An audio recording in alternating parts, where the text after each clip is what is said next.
হ্যাঁ বসো বসো বসো। وتلك الأيام نداولها بين الناس صدق الله العلي العظيم صلى الله عليه وسلم ইসলামী আন্দোলন বাংলাদেশ মনোহরদী উপজেলা শাখা কর্তৃক আয়োজিত আজকের গণসমাবেশের সম্মানিত সভাপতি উপস্থিত আছেন কেন্দ্রীয় সিনিয়র যুগ্ম মহাসচিব হযরত মাওলানা গাজী আতাউর রহমান, সর্বস্তর ওলামায়ে কেরাম ও আমার দেশপ্রেমিক ইসলামপ্রিয় ভাইয়েরা, আমরা এই দেশ 4 বার স্বাধীন করলাম। প্রথম ব্রিটিশ থেকে দেশ স্বাধীন হয়েছিল কিসের কারণে? ব্রিটিশরা মুসলমানদের সঙ্গে বৈষম্য করার কারণে 1830 সালে ব্রিটিশদের বিরুদ্ধে আন্দোলনের সূচনা করেছিল মুসলমান। সেই মুসলমানদের আন্দোলনের ভিত্তিতেই ব্রিটিশ এদেশ থেকে পালাতে বাধ্য হয়েছিল।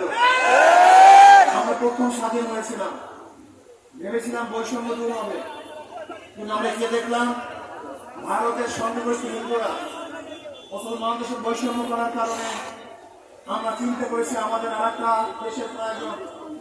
কাজে মুসলমানদের আন্দোলনের ভিত্তিতে 47-এ পাকিস্তান নামে দেশ স্বাধীন করেছিলাম। ভেবেছিলাম এবার বৈষম্য থাকবে না, সব অধিকার বাস্তবায়ন হবে। কি দেখলাম যে পশ্চিম পাকিস্তানিরা পূর্ব পাকিস্তানের মুসলমানদের সাথে, জনগণের সাথে বৈষম্য করতেছে। আমরা তাদের বিরুদ্ধে আন্দোলন করলাম, সংগ্রাম করলাম। 71-এ বাংলাদেশ নামে একটা দেশ আমরা স্বাধীন করলাম।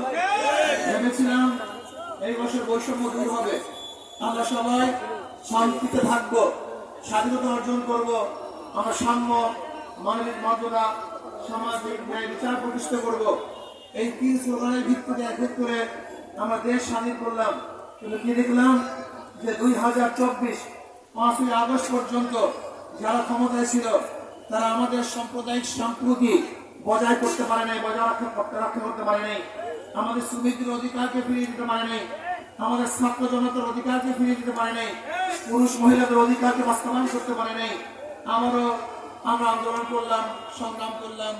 আবার 2024 5ই আগস্ট ব্রিটিশের বিরুদ্ধে আন্দোলন করে আমরা আবার স্বাধীনতা অর্জন করলাম। কিন্তু আমরা কি দেখলাম?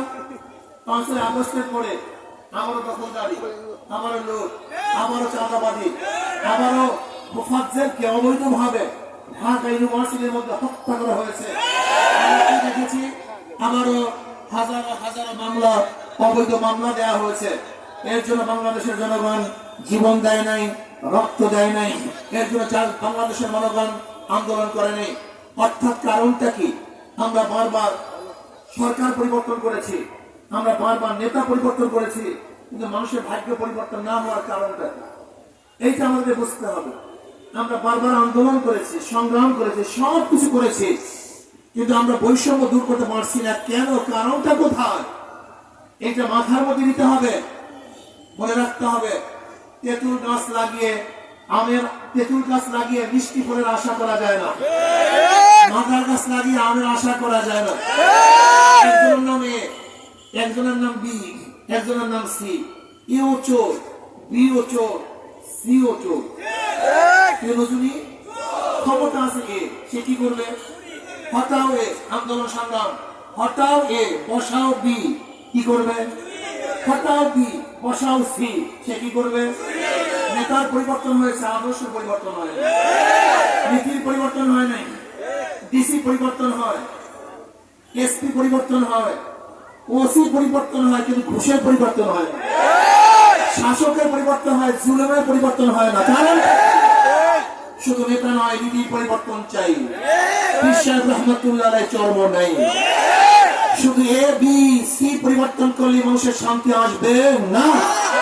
যতদিন পর্যন্ত আদর্শ ভিত্তিক নেতৃত্ব ক্ষমতায় না যাবে, নীতিবান ব্যক্তি যতদিন পর্যন্ত ক্ষমতায় না যাবে, ততদিন পর্যন্ত লুটপাট, অরাজকতা, ধর্ষণ, গুম, খুন বন্ধ হবে না। আমরা কি চাই? আমরা চাই নীতি আদর্শবান ব্যক্তি। চোরের মাধ্যমে চুরি বন্ধ করা যায় না, ডাকাতের মাধ্যমে ডাকাতি বন্ধ করা যায় না, ধর্ষকদের মাধ্যমে ধর্ষণ বন্ধ করা যায় না, আপনারা জানেন দুর্নীতিবাজদের মাধ্যমে দুর্নীতি বন্ধ করা যায় না। এই জন্য যেই ব্যক্তি দুর্নীতিবাজ নয়, আল্লাহকে ভয় করে, আল্লাহর সামনে দাঁড়িয়ে হিসাব দেওয়ার দিনকে ভয় করে, যার রক্তের মধ্যে হারাম নেই, যার হাতের মধ্যে খুনের রক্ত নেই, যারা চুন করে না, অত্যাচার করে না, অবিচার করে না, এরকম মানুষের নেতৃত্ব যতদিন পর্যন্ত প্রতিষ্ঠিত না হবে ততদিন পর্যন্ত আন্দোলন করবেন, সংগ্রাম করবেন, মানুষের ভাগ্যের পরিবর্তন হবে না। এর আমরা কি চাই? খোদাভীরু, মুত্তাকি, আল্লাহকে ভয় করে এরকম নেতৃত্বকে আমরা ক্ষমতায় বসাতে চাই। ইসলামী আন্দোলন বাংলাদেশ শুধু নেতা নয়, নীতি পরিবর্তন চায়, এই স্লোগানকে সামনে নিয়ে অগ্রসর হচ্ছে। যদি ইসলাম হুকুমত কায়েম হয় তাহলে মানুষের ভাগ্যের পরিবর্তন হবে, সমস্ত গরিবরা দরিদ্র সীমার উপরে চলে যাবে। বর্তমান অর্থনীতি গরিবকে গরিব বানায়, ধনীকে ধনী বানায়। আপনি ব্যাংকে টাকা আনার জন্য যাবেন, ব্যাংক ওয়ালা বলবে মর্গেজ আছে, আপনি বলবেন আমার কাছে টাকা নেই, আমি গরিব মানুষ।